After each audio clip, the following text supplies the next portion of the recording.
அதாவது தமிழ்நாட்டு அரசியல் கட்சிகளில் எல்லா கட்சிகள்லேயுமே ஒரு 4-5 பேர் இருப்பாங்க. ப்ரெஷ்ஷை வந்து சரியாக ஹேண்டில் பண்ண தெரியாது.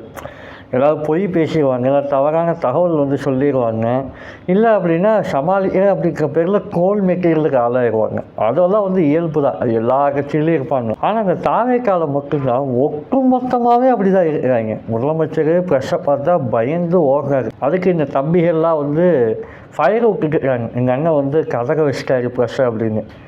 அது என்ன லாஜிக்னே எனக்கு புரியல.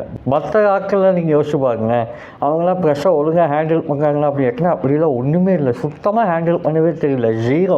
அதாவது அந்த ரீல்ஸ்லாம் பார்க்கும்போது ரொம்ப கெத்தாக மாஸாக போடுறாங்க. இன்ஸ்டாகிராமில் என்னோடய ஃபீல்டுக்கு அதெல்லாம் வருது, பார்க்கும்போது ரொம்ப கெத்தாக இருக்குது.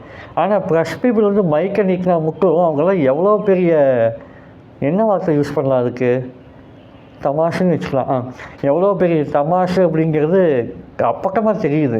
நான் வந்து இந்த ஸ்ரீநாத் இருக்கார்ல, தூத்துக்குடி எம்எல்ஏ, அவர் வந்து நான் படத்தில் கூட காமெடினா ஏற்றுக்கிட்டதே இல்லை. அவர் ஏதோ ஒரு வாய்க்கு வந்ததை பேசுவார். ஒரு 10 காமெடி பண்ணாங்கன்னா ஒரு காமெடிக்கு சிரிப்பு வரும், அவ்வளோதான். அந்த ரேஞ்சில் தான் அவர் வச்சுருந்தேன். ஆனால் அப்போ அமைச்சரானதுக்கப்புறம் தான் அவர் நான் முழுமையாக காமெடினாவே நான் ஒத்துக்கிறேன். நான் ஒன்று நோ கமெண்ட்ஸ்ன்னு சொல்கிறாரு, இல்லை அப்படின்னா நம்ம பின்னாடி பேசுவோம் இதை பற்றி அப்படின்ட்டு போயிடுறாரு. பின்னாடின்னா எப்போ பேசலாம்? அது ஒருவேளை ஸ்டேஜுக்கு பின்னாடி சொல்கிறாரோ, இல்லை ஒருவேளை பின்னாடி பேசினா எல்லாம் தெளிவாக பேசிடுவாரோ? இப்போ தான் நான் சீமான் என்ன சொன்னதை மனப்பூர்வமாக உணர்றேன். ஐயோ, ஒரு பைத்தியக்கார பைலட் அந்த மாட்டிக்கிட்டு படுற பாடு. சரி சரி சரி